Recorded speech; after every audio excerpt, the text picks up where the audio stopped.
예, 현대차가 이제 최근에 이제 단기 조정 파동을 겪고 있는데 지금 이 현대차 현재 시점에서 추가 하락 시 저점 분할 매수의 기회로 활용해야 되는지 아니면은 좀 현대차는 관심 종목에서 배제를 해야 되는지 이런 부분에 대해서 김우신 파트너께서 좀 설명해 주시면 좋을 것 같습니다. 네, 뭐 현대자동차 우리나라를 대표하는 완성차 거의 뭐 독점적인 그런 지위를 좀 가지고 있다고 봐야 되겠죠. 최근에 이제 주가 흐름이 조금 상승세를 보이다가 좀 내려오는데 현대차를 접근하는 포인트 이번 조정의 그런 원인 중에 하나를 좀 살펴보게 되면 일단은 이 최근에 이제 3분기가 끝나면서 3분기 국내 자동차 판매량 발표가 나왔습니다. 이 완성차 현대차뿐 아니라 이제 우리나라 완성차 업체 총 5개 있는데요. 이 5개 총 업체의 3분기에 자동차 내수 판매량을 보게 되면 약 21만 700대 정도 팔았거든요. 21만 700대면은 어떻게 보면 3개월 동안 많이 팔았다라고 생각할 수가 있는 그런 수치인데 지난 10년간 분기 매출한 숫자로 봤을 때 21만 대는 처음 있는 얘기입니다. 지난 10년간에 분기에 가장 자동차를 많이 팔았을 때가 한 39만 대까지 팔았었고요.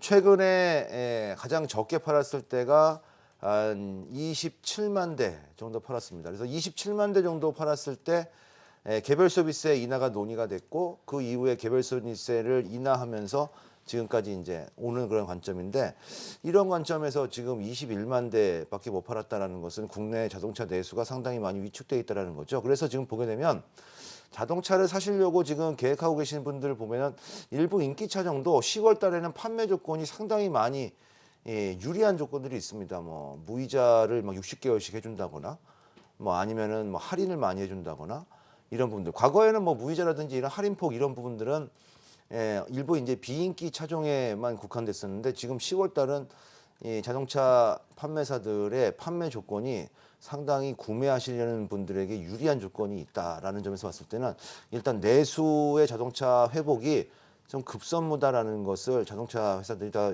인지를 하고 있는 것 같습니다. 따라서 이 현대차를 비롯해서 이 자동차와 관련돼 있는 이 부분들은 현재 나와 있는 펀더멘탈 부분들은 그렇게 크게 조선될 것은 없다.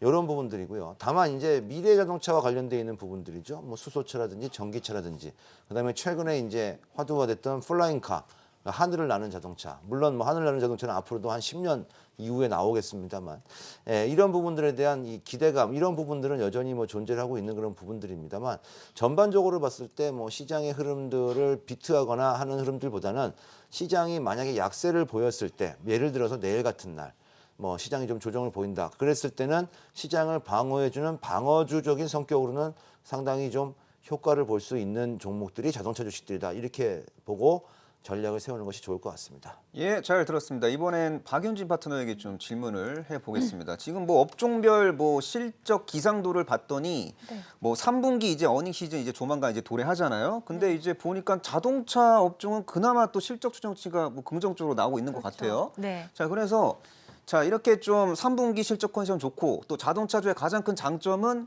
자산주라는 또 장점이 있단 말이죠. 그럼요. 가치주 네. 또 그 카테고리 안에 들고 그럼요. 있고. 그래서 네. 현재 시점에서 장 빠질 때 자동차주 접근하는 거 박윤식 파트너 어떻게 생각하고 계신지 궁금합니다. 저는 아주 긍정적으로 보고 있습니다. 특히 이제 오늘 어떻게 이슈 이야기가 이제 현대차에 국한되어 있는데요.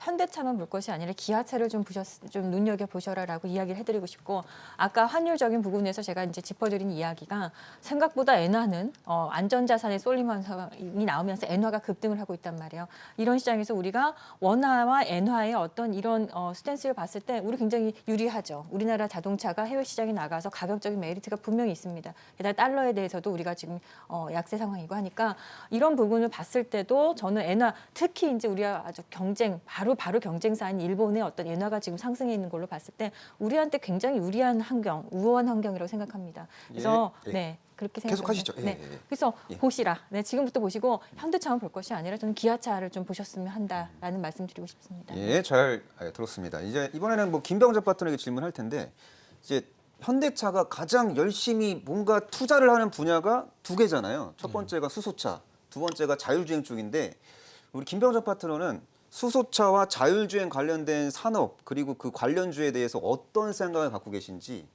궁금합니다. 우리 또 임 박사께서 굉장히 또 어려운 질문을 하시네요. 야, 굉장히 어려운데 이제 자율주행 자동차, 수소차. 사실 이제 수소차 문제는 아시다시피 수소차도 마찬가지죠.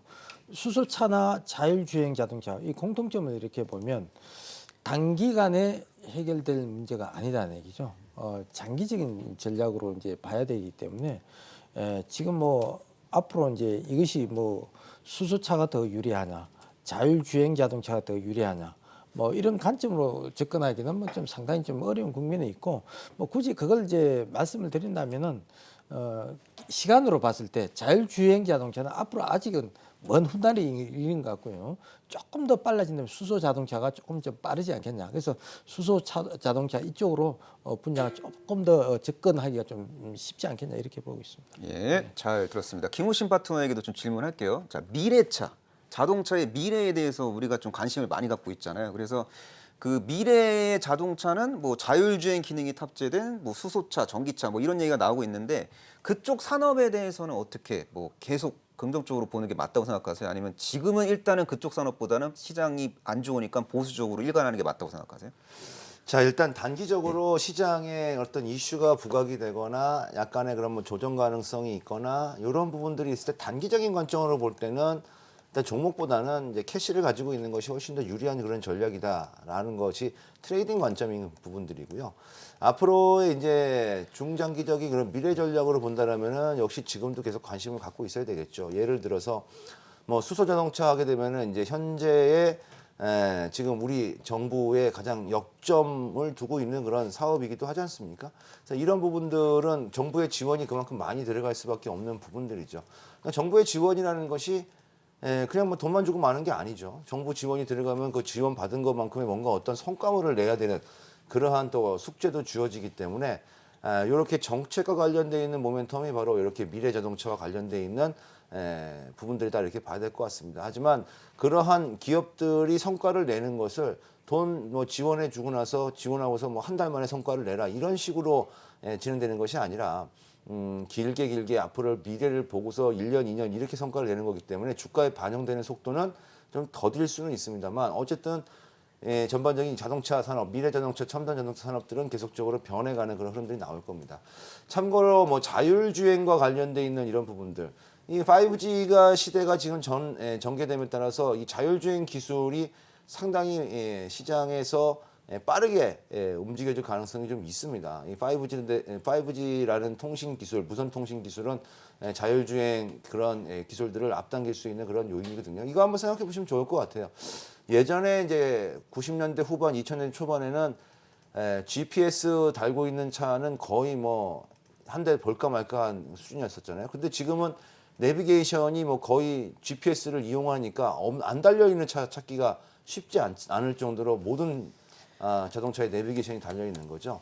그러니까 이 자율주행이라는 이런 기술들도 지금은 봤을 땐 자율주행이 들어가 있는 이 기술이 자동차를 찾기가 한두 대 찾기 힘들겠지만 앞으로 이 자율주행이라는 이런 부분들 결국은 지금 우리가 쓰고 있는 내비게이션처럼 상당히 보편화될 가능성이 높다라는 그런 부분들이고요. 자율주행이라는 기술에 대해서 제가 개인적으로 갖고 있는 생각은 아마도 미래의 자동차는 자율주행으로만 다니는 자동차는 거의 없을 거고요.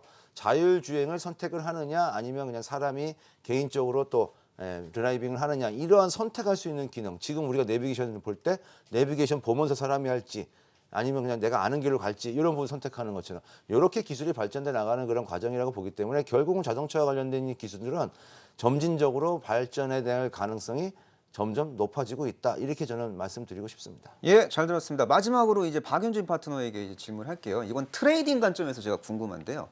만약에 지수가 뭐 시차를 두고 바닥을 찍고 네. 만약에 의미 있는 반등이 발생될 가능성이 높다. 그럴 네. 때 만약에 네. 뭐 미래차 관련주 중에서 뭐 수소차 대표주가 있고 뭐 2차전지 대표주가 있어요. 그러면 만약에 내가 종목 카테고리를 하나를 정해서 접근을 해야 된다 한다면 어느 쪽에 붙는 게 더 시청자분들이 유리할까요? 2차 전지와 수소차 말입니까? 네. 예. 항상 2차 전지는 고민이에요. 짜장이냐 짬뽕이냐 그런 느낌이에요. 약간. 예. 자, 엄마냐 아빠냐 지금 예, 엄마가 그런 좋아 느낌. 아빠가 예, 좋아 예, 지금. 예. 네. 일단은요 제가 봤을 때는요 2차 전지 테마가 이상하게 이게 이제 섹터가 최근에 이제 공매도 ESS 시스템도 다시 한번 화제가 또 나왔습니다. 그래서 공매도가 좀 많이 좀 출회가 됐어요. 이게 나왔단 말이에요. 그래서 이 공매도 청산 부분은 단기적으로는 상승이 항상 나오거든요. 공매도 청산할 때 보면. 그래서 예를 들어서 단기적으로 지금 많이 하락했거든요.